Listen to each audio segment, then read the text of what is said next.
आज के इस वीडियो में हम बात करने वाले हैं काइनेमेटिक लिंक क्या है, काइनेमेटिक पेयर क्या होती है। सबसे पहले शुरुआत करते हैं हम काइनेमेटिक लिंक से। काइनेमेटिक लिंक जो है उसको हम एलिमेंट भी बोलते हैं। Each part of machine which moves relative to some other part is known as a kinematic link और एन एलिमेंट। मशीन का कोई भी एक पार्ट मशीन के दूसरे पार्ट के रिलेशन में मोशन में है तो उसको हम बोलेंगे काइनेमेटिक लिंक। काइनेमेटिक लिंक जो है वो मोशन एंड फोर्स को ट्रांसफर करती है। फॉर एग्जाम्पल यहाँ पे देखो 4 बार चेन मैकेनिज्म है। 4 बार चेन मैकेनिज्म के अंदर टोटल 4 लिंक यहाँ पे हमें दिख रही है। अगर हम ब्लू लिंक को मोशन प्रोवाइड करेंगे तो वो मोशन आगे ट्रांसफर होगी रेड लिंक पे। सिमिलरली अगर ब्लू जो लिंक है उसको हम फोर्स अप्लाई करेंगे तो वो आगे ट्रांसफर होगा रेड लिंक पे। तो यही जो काम है वो काइनेमेटिक लिंक का होता है। काइनेमेटिक लिंक जो है वो 4 तरह की होती है। सबसे पहले बात करते हैं रिजिड लिंक के बारे में। तो जब भी फोर्स एंड मोशन ट्रांसफर होगी तो वो लिंक के अंदर कोई भी तरह का डिफॉर्मेशन नहीं होगा एंड उसका जो शेप एंड जो साइज जो होती है वो भी चेंज नहीं होगा, तो उसको हम बोलेंगे रिजिड लिंक। फॉर एग्जाम्पल यहाँ पे जो लिंक दी है वो रिजिड लिंक है। जब भी यहाँ पे मोशन ट्रांसफर होती है तो लिंक के अंदर कोई भी तरह का डिफॉर्मेशन यहाँ पे नहीं होता है, तो उसको हम बोलते हैं रिजिड लिंक। जैसे कि पिस्टन सिलेंडर जो लिंक बनाता है, सिलेंडर के अंदर पिस्टन जो है वो रेसिप्रोकेटिंग मोशन करता है, तो वो एक तरह से रिजिड लिंक होती है। सिमिलरली सेकंड टाइप जो है वो है फ्लेक्सिबल लिंक।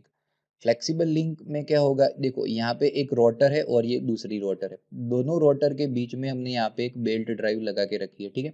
अभी ये जो बेल्ट ड्राइव जो है वो फ्लेक्सिबल लिंक होती है। सिमिलरली जो चेन ड्राइव है साइकिल के अंदर भी चेन ड्राइव का यूज होता है। तो जो चेन ड्राइव है, बेल्ट ड्राइव है, उसको हम बोलते हैं फ्लेक्सिबल लिंक। फ्लेक्सिबल लिंक के अंदर क्या होगा कि जब भी मोशन ट्रांसफर होगी या फिर फोर्स ट्रांसफर होगा उस टाइम पे लिंक के अंदर डिफॉर्मेशन आ सकता है, लेकिन जो पावर ट्रांसमिशन जो होता है उसके अंदर लॉस नहीं होगा। तो सेकंड तरह की जो है वो है फ्लेक्सिबल लिंक। उसके बाद थर्ड टाइप जो है वो फ्लूइड लिंक है। तो देखो यहाँ पे अगर मान लो कि ये सिलेंडर ए है और ये जो है वो सिलेंडर बी है, और यहाँ पे दोनों के बीच में जो कनेक्शन है मतलब कि पाइप, उसके अंदर हमने नॉन कॉम्प्रेसिबल फ्लूइड ऑयल को यहाँ पे हमने भर के रखा है, ठीक है। अगर हम सिलेंडर ए के अंदर फोर्स अप्लाई करते हैं तो वो फोर्स ट्रांसफर होगा सिलेंडर बी के अंदर, है ना। तो यहाँ पे जो मीडियम है वो ऑयल है, फ्लूइड मीडियम है, तो इसी वजह से उसको हम बोलते हैं फ्लूइड लिंक। थर्ड जो टाइप है वो है सिंपल एंड कंपाउंड लिंक। अगर दो काइनेमेटिक लिंक है तो उसको हम बोलते हैं सिंपल लिंक, एंड सिमिलरली दो से ज्यादा लिंक है कोई भी मैकेनिज्म के अंदर तो उसको हम बोलेंगे कंपाउंड लिंक। अभी उसके बाद नेक्स्ट जो पॉइंट है वो है काइनेमेटिक पेयर। काइनेमेटिक पेयर जो है वो काइनेमेटिक लिंक का कॉम्बिनेशन होता है, सिंपल, ठीक है। अगर दो काइनेमेटिक लिंक एक दूसरे के साथ कांटेक्ट में होगी और जो मोशन ट्रांसफर होगी, जो फोर्स ट्रांसफर होगा वो कंप्लीटली और सक्सेसफुली कंस्ट्रेन मोशन होगी, तो उसको हम बोलते हैं काइनेमेटिक पेयर। यानी कि two links of an element और an element of a machine when in contact with each other are said to form a pair if the relative motion between them is completely or successfully constrained। ठीक है, देखो completely और successfully constrain motion का मतलब क्या होगा कि जो मोशन ट्रांसफर होगी वो एक स्पेसिफिक डायरेक्शन में होगी।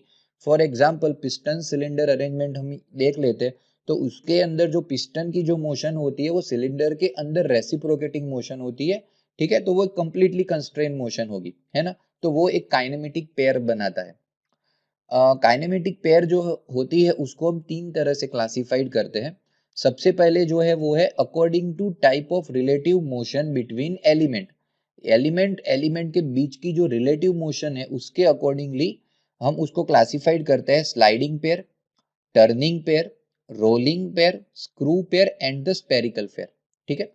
दूसरी तरह की जो क्लासिफिकेशन है काइनेमेटिक पेयर की वो उन एलिमेंट एलिमेंट के बीच के कांटेक्ट के डिपेंड पे है। देखो according to type of contact between element तो उसको हम क्लासिफाइड करते हैं lower pair and higher pair के अंदर, ठीक है। अगर सरफेस कांटेक्ट रहता है तो उसको हम लोअर पेयर बोलते हैं, और अगर पॉइंट कांटेक्ट रहता है तो उसको हम हायर पेयर बोलते हैं। और थर्ड जो क्लासिफिकेशन है according to type of closure between the element, तो self closed pair and force closed pair.